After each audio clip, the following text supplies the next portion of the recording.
leave their houses, they have to see how on a wheelchair, if they can cross the road, if there isn't a car parked on the zebra crossings. And there are lots of people then with disability who, throughout their whole lives, they've been solving problems. And maybe this is a capability that we have got, and it's much more developed in us than in the rest of the people. Finally, we've got a social inclusion deficit. We are the group that is most excluded from social participation in all the environments: education, work, politics, cultural, etc. And we have got talent to be able to be able to do things in all the different environments. The only thing that they have to do is to help us to provide the necessary conditions to enable us to participate in equal conditions. We've always talked a lot about integration of people with disabilities.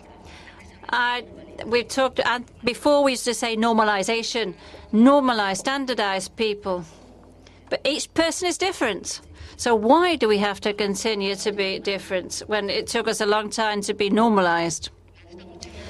I would prefer the new concept of inclusion, the problem that we can't all participate. It's not just in our case, it's society on the whole. If we haven't got the tools, we haven't got the conditions to be able to participate in equal conditions as everybody else. We have the premises of the people, the organizations. We've talked a lot over these 2 days. Managing talent, competence, diversity, values. These are all the management models that have got an objective, is to activate, to mobilize the talented people. And the most important elements and differentiating elements for the success of an organization are the people. And what can people give? Disabled people, that is.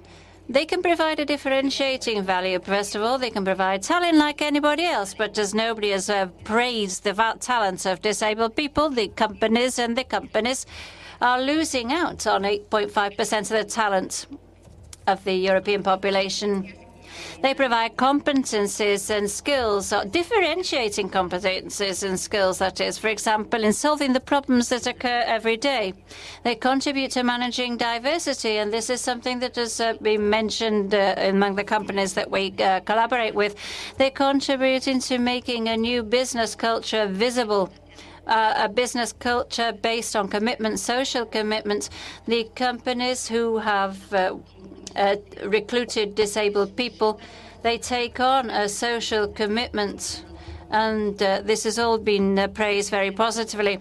And they also contribute to improving the labor or the working climate. I don't think I have much time left. I'll finish now. How do we contribute to developing talent of disabled people from our institution? We develop an integral training system, because people with disabilities have qualifications which are slightly less than the others. But our system activates it, encourages people, and it encourages them, it motivates them, because many disabled people aren't aware of the fact that they can provide society with something. They don't realize that they can provide the companies one thing. Why? Because they've not been able to participate, or they've not been. And when we work with them, it is true that they can integrate. They provide knowledge, but they can also provide competence and skills, both social and labor skills. Our training system adapts to the present and future demands of the companies. We're continuously analyzing the markets, because we have to identify those opportunities that match the competences of our people.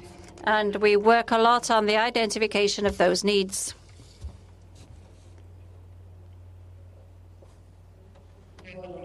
I conclude then. There are some things we help the companies in recruiting disabled people. We analyze the jobs and helping them. And I conclude, disabled people also have rights. We have to advance in the legislation on the non-discrimination and the awareness raising on non-discrimination. We have to make all the parties aware of this. We also have to bear in mind that these actions must fit into the organizational strategies, that disability must be seen as a transversal variable. And what today is an advantage or an opportunity may tomorrow be an excluding factor. That is, those companies that don't include disabled people. Because in the end, we are going, in this new society, we're going to support those organizations that have a social commitment and help towards the social development in a sustainable manner and within the responsibility that corresponds to us all for the aim to develop our society. If you don't include our group in the new markets, the new paradigms, will mean that these companies will be excluded from the market. The actual consumers or or society itself won't use their products or services, but we may consider that this company organization isn't an inclusive one. It doesn't include all people. Thank you. Muchas gracias, Pepa. Sí.